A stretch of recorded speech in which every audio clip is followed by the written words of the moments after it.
devemos transmitir as tuas boas novas para outras pessoas.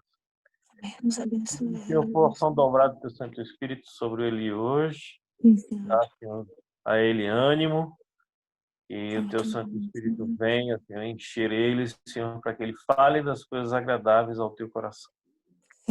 Vem conosco, Pai, nesse momento, nós possamos estar focados, Senhor, naquilo que vamos aprender. Em nome do teu Filho amado Jesus, amém. Amém, amém, amém. Beleza. Então vamos lá. Deixa eu só organizar aqui as minhas telinhas. E vou ter que deixar aberto aqui caso alguém peça ainda para entrar. Tem bastante gente atrasada, né? Mas tudo bem, não tem problema. Bom, pessoal, hoje o nosso tema é o testemunho, tá? E esse é um tema muito importante, né? Eu acho que todos nós já ouvimos falar, ou já falamos a respeito, ou já fomos treinados, ensinados, cobrados a respeito do nosso testemunho. Eu lembro bem quando a gente participou da DONEP, né, Carla? E lá tinha uns treinamentos, assim, era como dar o seu testemunho em 1 minuto e tal, e era até meio assustador, porque você tinha que ir lá na frente, dar o testemunho na frente de todo mundo e tal. E na época eu não gostei muito, não. Mas hoje eu vejo o valor que tinha aquilo e daqui a pouco eu vou falar um pouquinho mais sobre isso. Mas eu até queria, assim, destacar, eu não consegui trazer para esse computador aqui a imagem, né? Ficou lá no meu Mac, mas eu fui olhar no dicionário, o que o dicionário diz a respeito do testemunho, o que é um testemunho segundo o dicionário. Quer ver que interessante que ele fala? Deixa eu abrir aqui. Peraí que eu estou procurando, gente. Falei, o negócio hoje está devagar. Mas vamos lá. Aqui, ó. Testemunho. Olha que bacana isso. Ato ou efeito de testemunhar, declaração, depoimento de uma ou mais testemunhas, demonstração cabal, plena, prova, afirmação fundamentada, depoimento ou comprovação. O que indica a existência de algo, prova, sinal, indício. Ação de certas faculdades que nos conduzem ao conhecimento da verdade. Aí no 6, elevação isolada remanescente de antigas superfícies erudidas. E o último, depoimento sobre graças recebidas de Deus. Então, olha que legal, né? Tudo gira em torno da sua experiência, de algo que você viu, de algo que você compreendeu, de algo que fez sentido para você e que é verdadeiro para você. Inclusive, eu fui dar uma olhada na jurisprudência, e está aí a Sandra, que é advogada, não me deixa mentir. Perante a lei brasileira, é um fato interessante que, segundo a nossa lei, o testemunho é prova, ele é uma prova que algo é verdadeiro. E pela nossa lei, você pode ser condenado pelo testemunho de alguém. Então, se alguém falar que viu você fazendo algo, esse testemunho ele tem valor como prova. E há países que tem que ser vários testemunhos. No Brasil, pelo que eu vi hoje, parece que um testemunho, e é claro, fatos corroboradores, né, já é o suficiente. Isso é muito interessante, né, porque, segundo a lei humana, por um testemunho você pode ser condenado. Mas, olha só, pela graça de Deus, por um testemunho, você pode ser liberto, você pode ser salvo, né? E essa é a importância do nosso testemunho. Ele tem o potencial de salvar as pessoas, de alcançar as pessoas que talvez de outras formas não seriam alcançadas, né? Então é muito importante a gente falar sobre isso, tá? Mas, como disse lá o dicionário, o testemunho precisa ser fundamentado, comprovado, ou seja, verdadeiro, honesto, né? E infelizmente aí, assim, a gente tem visto que muita gente não conhece Jesus ou sequer quer ouvir falar de Jesus por causa dos testemunhos que a igreja no geral, né? Não estou falando da nossa ou daquela outra, mas o corpo de Cristo em geral tem dado, né? Do mau testemunho. Domingo passado o Saulo falou, né? Mencionou lá aquele episódio da Flor de Lis, né? E que é um episódio que se tornou muito notório, mas tem também lá do outro pastor, não sei das quantas, e do outro que pede dinheiro, enfim, não é só ela. São muitos escândalos que a gente vê todos os dias, e isso joga o nome da igreja, o nome de Deus, né, o nome de Jesus, o evangelicalismo, realmente na lama, né, e fica difícil, às vezes, para a gente até dar testemunho. Então, talvez haja lugares até, e eu confesso que eu já comentei isso algumas vezes, tem lugares que eu nem gosto de falar que sou pastor, né? Porque se você fala que é pastor, já vem alguém e fala assim, já vai pedir dinheiro, né? Ou qual é o teu esquema, como que é o lance e tal. Porque essa é a ideia que as pessoas têm, e essa ideia ela surge justamente do mau testemunho que elas viram através de alguém cristão, né? Então, é muito importante a gente entender o valor do testemunho, tá? E como ele impacta a vida das pessoas, para o bem e para o mal, né? Para o bem e para o mal. Como Saulo também falou domingo, né? Quando Jesus fala, ai daquele que fizer tropeçar uma desses pequeninos, melhor seria amarrar uma roda de moinho no pescoço e se jogar do penhasco. Do que Jesus está falando? Do mau testemunho, daquele que professa uma fé com a sua boca, mas não a vive através das suas ações, através das suas atitudes, né? Então, hoje eu pensei assim, nós vamos ver o que é, ao meu ver, o testemunho, e eu separei em 3 tipos de testemunho, talvez hajam outros, aí o Saulo, o Juliano podem me ajudar também, mas eu separei 3 tipos principais de testemunho, né? Categorias, vamos dizer assim, de testemunho, tá? E a gente vai ver a base bíblica de cada um deles, né? E o desafio também de cada um deles. E aí eu vou dar a oportunidade de vocês comentarem, falarem um pouquinho de qual tem sido a experiência de vocês em alguns desses testemunhos, tá bom? Então, vamos lá. O primeiro testemunho, primeiro tipo de testemunho, vamos ver se vai funcionar. Ahá, eu acho que funcionou. Apareceu aí, testemunho espontâneo. Foi do contrário, era o que me faltava. Tá ao contrário para vocês também ou não? Tá ao contrário, não? Não? Para vocês tá certo? O meu aqui ficou ao contrário, que louco. Por que tá assim, será? O meu tá tudo... Mas não importa, o importante é que para vocês tá bom. Para vocês tá bom, né? Testemunho espontâneo. Excelente, ótimo. Então tá. Então vamos lá. Primeiro tipo de testemunho. Testemunho espontâneo. O que é o testemunho espontâneo? É o que você demonstra na sua vida no dia a dia. É aquilo que não é ensaiado, tá? Porque daqui a pouco nós vamos ver que nós temos o nosso testemunho pessoal, que você pode até ensaiar. E você tem também o testemunho da palavra, o testemunho do evangelho, que você tem que estudar, você tem que aprender, que foi o tema das últimas 2 semanas. O testemunho espontâneo, gente, é o exemplo que você dá através da sua vida, que é bom ou que é ruim.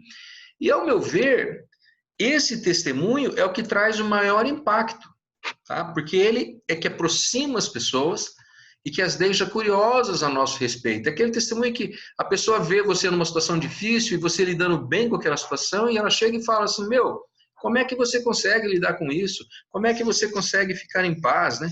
Como que você passa acima dessas turbulências, né? Então, isso traz respeito à posição do cristão, à posição da palavra, e você fala, não, eu consigo porque eu tenho Jesus, Jesus me dá sua paz, enfim, e você fala daquilo que Deus está fazendo através da sua vida, e por que você consegue lidar com aquilo daquela maneira, né? E a gente sabe, então, que esse nosso testemunho, esse testemunho espontâneo é eficaz quando as pessoas nos procuram, né? Se você vê que as pessoas chegam em você e falam assim, nossa, eu queria conversar com você, eu queria te contar alguma coisa, eu queria o seu conselho, né? Aí você percebe que está sendo bom, eu estou dando um bom testemunho, porque as pessoas estão me procurando para querer saber mais a respeito de Deus, sem eu precisar ficar pregando, insistindo, né? Batendo ali na porta. Quer dizer, elas me procuram, elas querem saber o que há de diferente na minha vida. Mas o testemunho espontâneo, ele também tem o potencial de afastar as pessoas, dependendo de como você haja, tá? E aí, isso compromete o seu alcance, né? Então, dependendo da maneira com que você vive, tá? Se você dá um mau testemunho, ao invés de atrair, você vai afastar.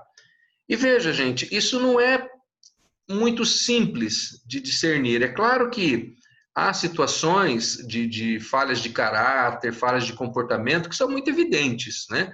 Então, se a pessoa é desonesta, fofoqueira, intrigueira, vive arrumando problema com todo mundo, né? Eu até comentei esses dias, uns vizinhos que mudaram aqui perto, que são de uma certa igreja aí de Londrina, que já brigaram com o bairro inteiro. Os caras acabaram de mudar e já, assim, criaram caso com todo mundo, né?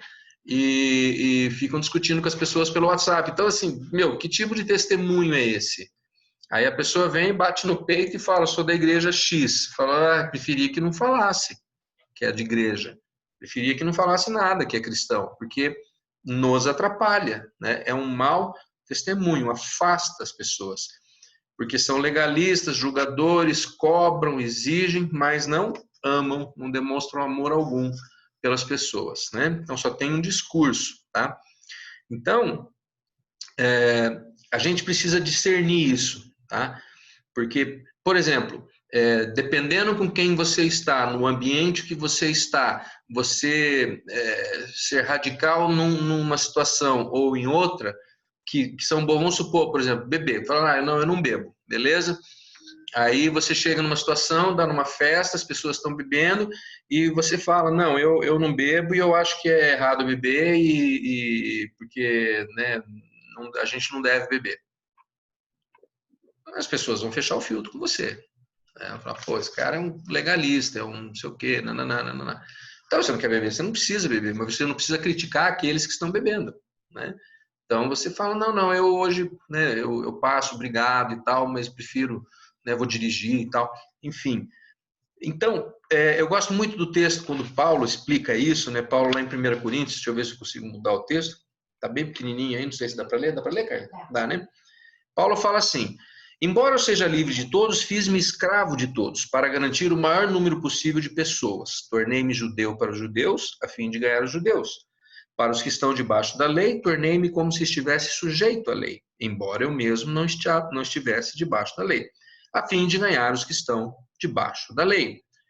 Aí ele continua, para os que estão sem lei, tornei-me como sem lei, embora não esteja livre da lei de Deus, e sim sobre a lei de Cristo. Tá? A fim de ganhar os que não têm a lei. Para com os fracos, tornei-me fraco, para ganhar os fracos. Tornei-me tudo para com todos, para de alguma forma salvar alguns. Faço tudo isso por causa do Evangelho, para ser coparticipante dele. Então, o que Paulo está falando assim, você se adequa ao ambiente aonde você está, sem condenar as pessoas, sem julgar as pessoas, né? Sem ter uma atitude legalista que vai afastar as pessoas. Mas cuidado, muito cuidado. Isso não significa se conformar com esse mundo, tá? Então liberou geral, então eu vou na boate, eu vou no bar, vou sair aí com as meninas, não sei o que, rapaziada, vou andar com meus amigos solteiros porque eu quero ter influência com eles. Não é isso que eu estou falando. Não é isso que eu estou falando. A Bíblia é muito clara, a gente não deve se conformar com esse mundo, a gente não pode andar nos caminhos dessa maneira que o mundo anda. Por quê? Inclusive, em termos de testemunho, teu testemunho vai para o vinagre, né? Se você tiver uma vida louca, né? Você não vai ter testemunho algum para compartilhar. Mas eu preciso ter discernimento para compreender até onde eu posso ir sem comprometer a minha integridade cristã. Então, um amigo me chama para conversar, eu vou conversar com ele. Né? Hoje eu atendi uma pessoa, né? A gente sempre está atendendo pessoas. Agora, se esse mesmo amigo me chama para ir numa boate, acho que não, né? Eu sou um homem casado, tenho minha esposa, meus filhos, eu não vou numa boate, tá? Mas tem o pessoal que evangeliza em boate. Se o cara tem um ministério específico para isso, tem um grupo de apoio, tem uma estratégia, tem pessoas dando cobertura, tem todo um plano ali pensado nisso, como o Saulo contou de quando eles evangelizavam no carnaval. Eles não iam para o baile de carnaval, vou dançar enquanto eu danço, vamos ver se rola algum... Não. Há uma estratégia, é algo pensado, estudado.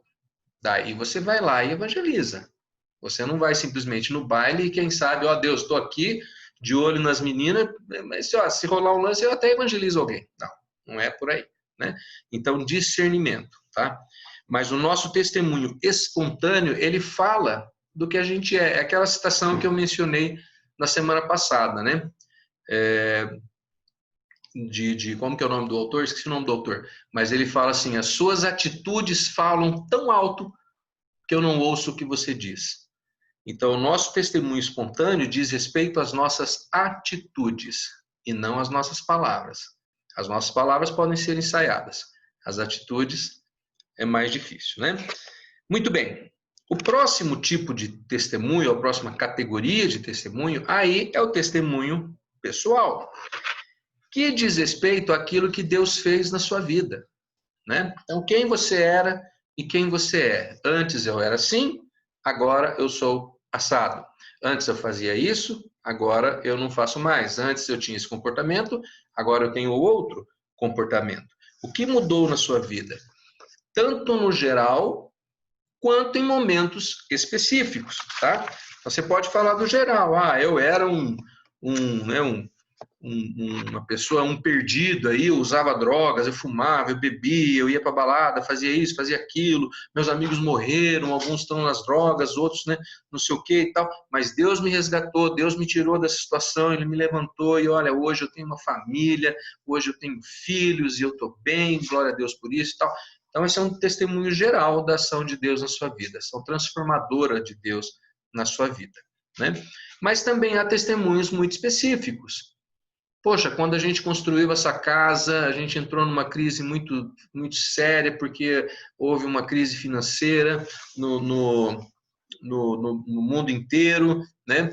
E essa crise financeira nos alcançou e o negócio que a gente tinha quebrou, e aí Deus agiu dessa maneira, Deus agiu daquela maneira, e as coisas foram acontecendo, e esse é um testemunho específico para esse momento específico da minha vida.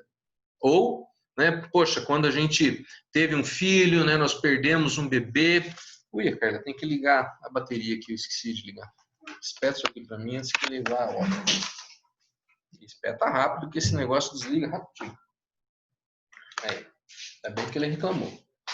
Desculpa aí, gente. Amor, desconecta. Eita, vamos lá. Então, o seu testemunho pessoal, ele diz respeito ao que Deus fez na sua vida, tá? Então, tanto de uma forma geral, e aí é muito legal, né? Porque se você tem uma história bacana, você chega e conta, fala, olha, minha vida era assim, minha vida era assado, tal. Deus entrou na minha vida, Deus mudou tudo, hoje é outra história, né? E isso é importante a gente saber, conhecer esse testemunho e ir além, né? Paulo fala o seguinte, olha, não se envergonhe do testemunho do Senhor, não se envergonhe, tá? Opa, foi? Conectou? Ixi. Acendeu a luzinha aí?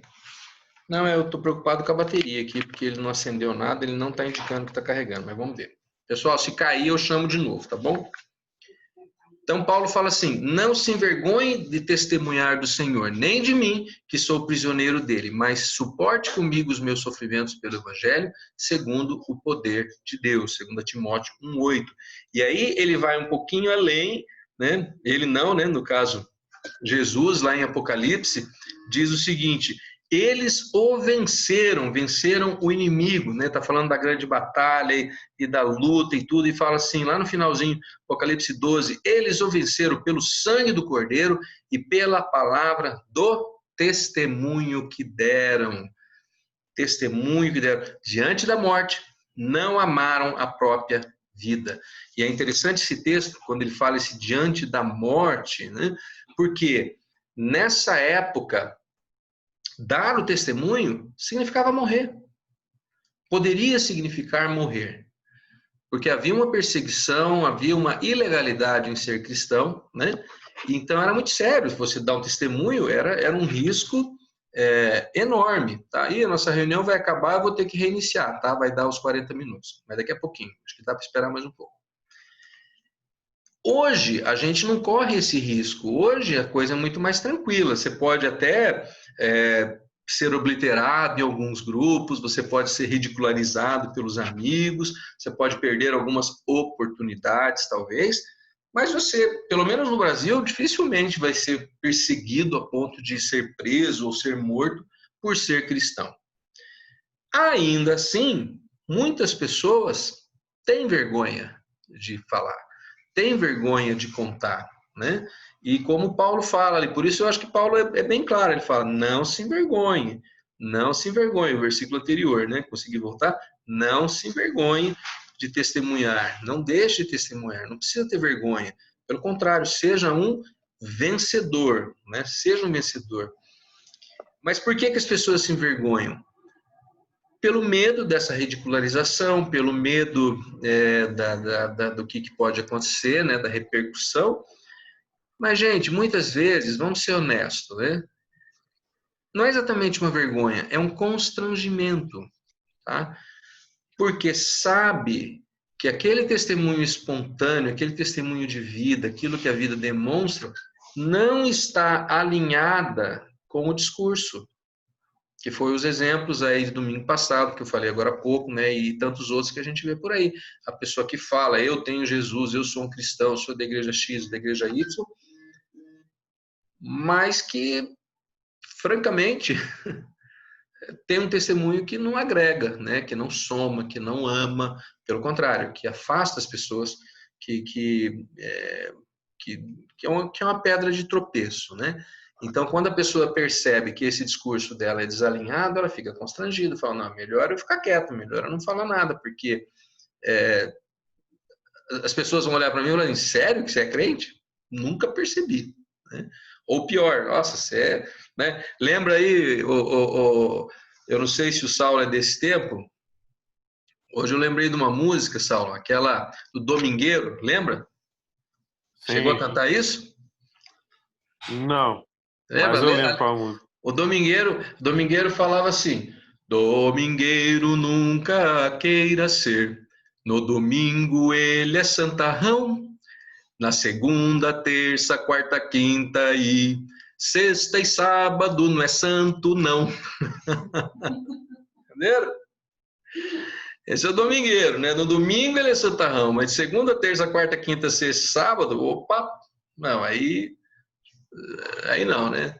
Então, assim, é aquela pessoa que pensa assim, não, Deus, eu me encontro com Deus no domingo. Segunda a sexta eu toco minha vida do meu jeito, né? E então há esse desalinhamento, a pessoa ela professa uma fé que ela não pratica. Aí o testemunho pessoal dela fica totalmente minado, né? Então, aí nos leva àquela pergunta que o Juliano fez na semana passada. Como está a sua vida? Como está o seu testemunho, né? A sua vida está alinhada à fé que você professa? Você sabe, você já parou para pensar ou para formular o seu testemunho pessoal, né? Então, eu contei da minha experiência na Donep, que eu achei assustadora na época, mas hoje eu vejo que foi importante para mim parar para refletir em qual é o meu testemunho. O que foi, afinal, que Jesus fez na minha vida que vale a pena ser contado?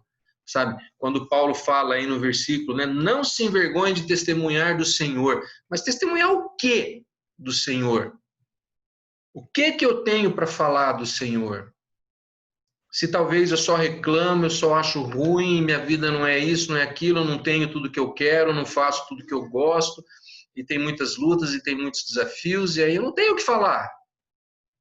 Que testemunho que eu vou dar? Se eu não percebo a graça, a misericórdia, a salvação, né? A provisão de Deus sobre a minha vida. Então eu preciso ter esse momento, talvez não tão formal quanto era lá na Donep, mas eu preciso fazer essa reflexão.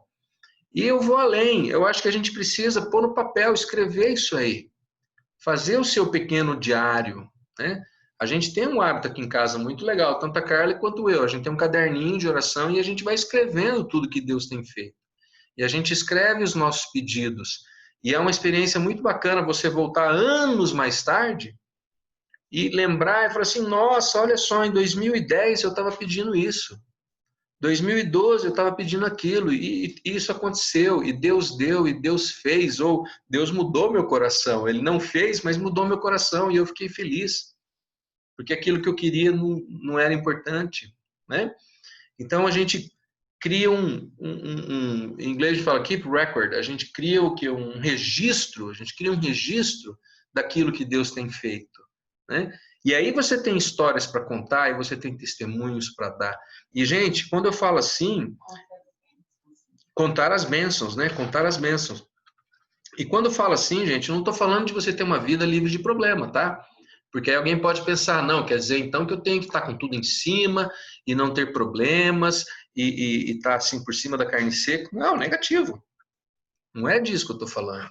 Eu estou falando da sua atitude frente aos problemas. Porque às vezes é justamente no momento mais difícil, no seu momento mais escuro, na sua noite mais terrível, que Deus vai usar você para comunicar com alguém. Justamente pela maneira com que você lida com o problema, que você lida com o desafio. Eu lembro quando a gente perdeu a Isabela, né, amor? E a Isabela foi o nosso segundo bebê. A gente já tinha perdido um bebê antes, né, o Moisés. E aí a Isabela, ela morreu no parto, né? Teve um enrolamento de cordão, né? Como é que é? Circular de cordão. E foi um negócio muito trágico, muito difícil pra gente. E assim, o povo entrou em pânico, né? E a gente, a Carla principalmente, eu nem estava aqui, assim, eu estava viajando, cheguei, já tinha acontecido, foi tudo muito rápido. E a Carla ficou bem, né? E a gente estava bem, a gente chorou muito, a gente sofreu e sentimos saudade do bebê que não tivemos, né? Mas algumas pessoas ficavam assim, nossa, mas como é que vocês podem estar assim? Como é que, né? Eu estaria desesperado. Eu falo, gente, nós temos a convicção de que ela está com o Senhor. Ela está com Deus, não é? Então eu não preciso me desesperar. Eu fico triste, eu sofro, claro, eu não quero perder um filho. Mas eu sei que ela está muito bem. Então eu posso me alegrar no Senhor. Eu posso ter aquela paz que excede todo entendimento. E isso é testemunho de vida. Isso fala do Deus em quem eu creio, o Deus em quem eu confio. Né? Muito mais do que eu ficar recitando versículos ou apontando dedos e cobrando das pessoas um comportamento, né, que eu acho que elas deveriam ter. Então isso é falar daquilo que você crê, você demonstrar aquilo que você crê. Tá? Então, hoje, por exemplo, eu vejo, assim, eu estava pensando, né? Deixa eu ver como é que está o tempo, só para antes de cair aqui. Menos de um minuto. Menos de um minuto? Não, falta menos de um minuto? Para mim apareceu isso. Olha, eu vou fechar e vou abrir de novo, tá bom? Beleza, peoples? Já mando o link lá no grupinho, tá? Ok? Beleza?